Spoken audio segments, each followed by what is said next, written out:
Hoki Caraka, Sananta, terus Bagaskara. Tapi mereka Rasa-rasanya ya kita harus maksimalkan di depan karena kekurangan kita di situ. Pertahanan kita oke. 3 gol dalam 4 pertandingan timnas menjadi bukti ketajaman seorang Ole Romani. Lalu jika Ole belum pulih dari cedera saat putar 4 kualifikasi Piala Dunia Oktober nanti, antisipasi apa yang harus disiapkan?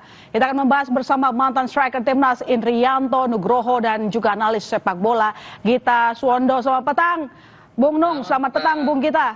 Ya, selamat petang, Mbak. Terima kasih telah bergabung. Saya mungkin ke Bung Gita dulu, Bung. Kalau Indonesia versus Liga Arab, ini kan kita kayak seakan-akan mainnya di Liga Arab gitu ya, tanpa Ole gitu. Besar peluangnya? Masih ada kesempatan untuk menang? Dengan Ole pun sebenarnya kita tidak difavoritkan untuk bisa melangkah mudah. Kenapa? Meskipun kemarin di beberapa pertandingan Ole lah yang berkontribusi memenangkan Indonesia, Bung. Ya betul, dia bikin 3 gol dalam 4 pertandingan, tapi kan kelihatan waktu lawan Jepang juga dia tidak bisa berbuat apa-apa. Waktu lawan Australia juga dia cetak gol setelah kita ketinggalan. Nggak mengecilkan artinya timnas, perjuangan mereka sudah bagus sekali. Ya. Dan hasil yang positif kan kita dapat kalau kita bermain di kandang. Artinya kita mencatat kemenangan 3 kali itu tiga-tiganya di kandang, kemudian 1 kali hasil imbang dan hanya kalah dari Jepang di kandang. Tapi away kita dari 6 tim yang lolos ke putaran keempat ini, kita satu-satunya yang tidak pernah mencatat kemenangan. Kita pernah menahan imbang Arab Saudi di Riyadh 1-1. Itu yang menurut saya adalah permainan terbaik timnas away sejauh ini. Kita bermain menyerang, kita melayani Arab Saudi di babak pertama, walaupun tertekan di babak kedua, ada penyelamatan penalti Martin Pass, tapi intinya adalah kali ini kan kalau mau lolos setidaknya ke putaran kelima itu kita kan harus 1 kali menang, 1 kali imbang, tidak boleh kalah. Itu yang mungkin akan sulit, karena kita juga rekornya belum pernah menang dalam waktu dekat lawan Arab Saudi. Kita hanya imbang melawan Arab Saudi. Dan kalau kita mendapatkan 2 kali hasil imbang tanpa gol, ya akan repot juga kita, walaupun kita predikatnya adalah tidak terkalahkan di putaran keempat. Itu aja. Dan tanpa Ole memang akan ada banyak penggantinya, Ragnar salah satunya. Tapi kan mungkin tidak akan sehebat Ole.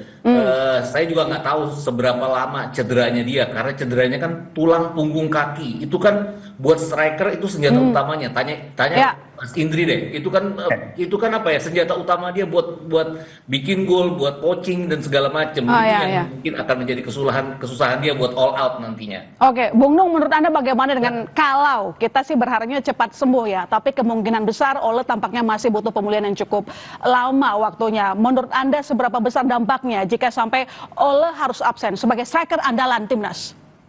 Pastinya berdampak besar juga ya. Tadi Bung kita sudah bicara bahwa Ole dalam 4 pertandingan bisa membuat 3 gol. Ini suatu prestasi yang bagus sebagai seorang striker. Tapi juga kita tidak mengesampingkan beberapa pemain kita. Striker kita juga sebenarnya mampu ya, seperti Ratnar Olahraga, terus ada Rafael Strike juga pernah melakukan hal melawan Korea waktu itu dengan gol-golnya. Dan kita juga tidak sebenarnya ada beberapa pemain, opsi-opsi pemain lokal kita, Hoki Caraka, Sananta, terus Bagaskara, tapi mereka belum mendapatkan jam terbang. Jadi ya saya berharap Ole lebih cepat operasi dan pemulihannya gitu, Mbak. Bung Nung, kan ada 4 nama yang disampaikan oleh Pak Erik ya kemarin, mulai dari Hoki Caraka, kemudian Strike gitu. Anda melihatnya potensinya seperti apa mereka? Iya, mereka sebenarnya pemain-pemain kunci di beberapa timnya masing-masing ya di Liga 1, dan mereka juga menurut saya patut dikasih kesempatan juga. Tapi ya semuanya kembali ke Patrick Kluivert nanti, apakah mereka mau menurunkan pemain-pemain lokal kita. Padahal pemain lokal kita ya tidak beda jauh sebenarnya, cuman belum ada kesempatan aja mereka untuk menampilkan penampilan yang terbaik buat Indonesia gitu, Mbak. Oke, Mbak. Bung Gita, dari nama-nama yang disampaikan oleh Pak Erik, salah satunya adalah yang bahkan tidak dipanggil oleh Kluivert saat bertanding, Hoki Caraka. Tapi kemudian dia disampaikan bisa menjadi peluang striker pengganti dari Ole. Menurut Anda kira-kira sudah tepat nama-nama yang disampaikan oleh Erik, atau Anda punya nama lain yang bisa membawa kemenangan untuk timnas?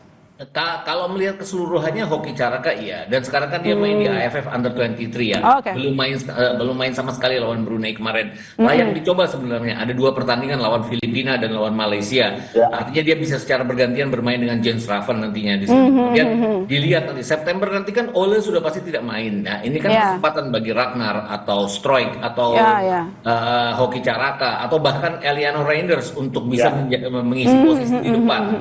Reinders kan juga pernah berperan sebagai seorang striker pada saat kita mengalahkan Bahrain ya. Ada satu peluang yang dia buang dari passing yang dilakukan oleh Ricky Kabuaya saat itu. Jadi untuk penempatan posisi dia oke. Penyelesaian mungkin tidak sebaik Ole lakukan dalam beberapa pertandingan terakhir. Ragnar, kalau saya nggak tahu, saya nggak dengar kabar terakhir dari Ragnar. Dia kan absen bulan Juni karena terkena virus ya. Nah virusnya apa yang kita belum tahu. Kalau dia sehat rasa-rasanya akan dia yang akan di depan karena ini peluang dia juga membuktikan bahwa dia bisa cetak gol dari sayap kiri maupun dari tengah sama baiknya.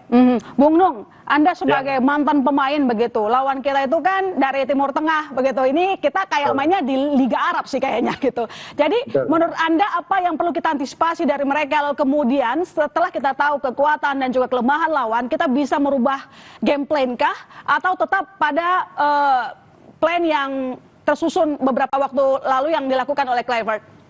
Ya pasti game plan akan sedikit berubah dengan tidak adanya Ole. Jadi pasti akan berubah apakah kita nanti dengan 2 striker 4-4-2 atau mungkin melakukan pergantian yang tadi sudah Bung kita bilang bahwa ada Orang Mangun, tapi Orang Mangun juga lagi sedikit ada masalah juga. Terus ada sebenarnya Eliano Reinders ini perlu dikasih kesempatan juga. Ini pemain menurut saya juga punya potensi dan menurut Anda Kluivert belum memberikan kesempatan yang banyak kepada Eliano.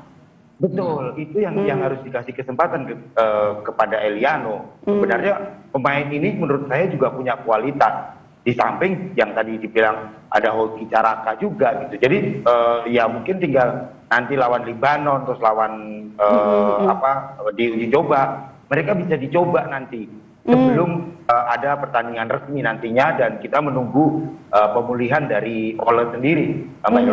Apakah termasuk pemain lokal kita juga bisa kita unggulkan menurut Anda sejauh ini dari mental, taktis bermain? Pastinya bisa. Pemain-pemain kita juga punya mental kok. Mereka Siapa kira-kira Bung Nung? Ya mungkin salah satunya Hoki, terus ada Sananta, ada Bagaskara juga.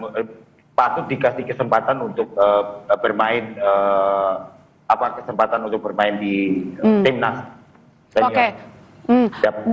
Bung Gita, bagaimana cara kita memaksimalkan waktu hingga Oktober untuk membentuk striker andalan dan mungkin kita belum tahu siapa yang nanti jadi unggulan, tapi kan sudah ada daftar nama yang disampaikan oleh Erick Thohir.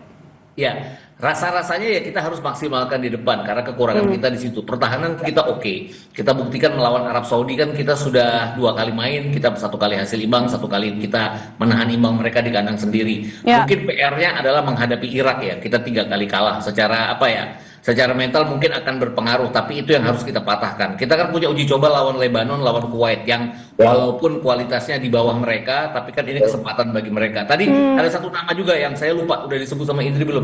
Udah tadi, Septian Bagaskara. Ini kan pemain waktu di Dewa United, saya pikir ini tandukannya dari luar kotak penalti itu luar biasa. Saya ingat Indri waktu muda lah dulu. Gitu. Saya pikir kenapa nggak dicoba, tapi dicobanya kan harus di bulan September pada saat uji coba. Nggak langsung di bulan Oktober, karena ini kesempatan bagi mereka. Mumpung tidak ada Ole sendiri yang akan tidak main di September, karena saya yakin kalau ada Ole pasti Ole yang akan dipasang untuk waktu yang cukup lama dalam 90 menit itu, dan tidak akan mencoba pemain-pemain lain untuk di depan. Dan sekarang tidak ada Ole, ini kesempatan bagi mereka untuk bergantian dicoba dalam 2 pertandingan. Ya, kita lihat juga ketajaman Kluivert memilih striker andalan nanti ya kalau memang benar Ole tidak bisa bertanding Oktober nanti. Terima kasih Bung Gita, terima kasih Mas Nung telah bergabung di Kompas Petang.